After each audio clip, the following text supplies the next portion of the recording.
സാഹിത്യബോധമുള്ള പണ്ഡിതനാണെങ്കിൽ സ്കൂളിലെ അധ്യാപകൻ, സാഹിത്യബോധമുള്ള അധ്യാപകനാണെങ്കിൽ ഒരു ഫാക്ടറിയിലെ അതിൻ്റെ ബോസ്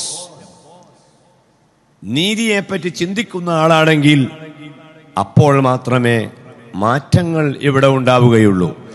ആ മാറ്റങ്ങൾ ഉണ്ടാക്കാൻ കഴിയുന്ന ഏറ്റവും നല്ല പ്രതിഭകളെ വാർത്തെടുക്കാനാണ് SSFന്റെ കീഴിൽ ഈ ഒരു പരിപാടി നടക്കുന്നത്. ഇത്ര ഭംഗിയായി ഈ സാഹിത്യ പരിപാടികളുടെ മത്സരവും ആ മത്സരങ്ങളിൽ ജയിക്കുന്നവർക്ക് നമ്മുടെ നാട്ടിലെ എല്ലാ ജനപ്രതിനിധികളുടെയും വിദ്യാഭ്യാസ പ്രവർത്തകരുടെയും സാന്നിധ്യത്തിൽ സമ്മാനങ്ങൾ നൽകി വളർത്തി ഉയർത്തിക്കൊണ്ടുവരികയും ചെയ്യുന്ന വേറൊരു പ്ലാറ്റ്ഫോം ഇത്ര ഭംഗിയായി കേരളത്തിൽ ഉണ്ടോ എന്ന് നിങ്ങൾ വിലയിരുത്തിയാൽ മതി.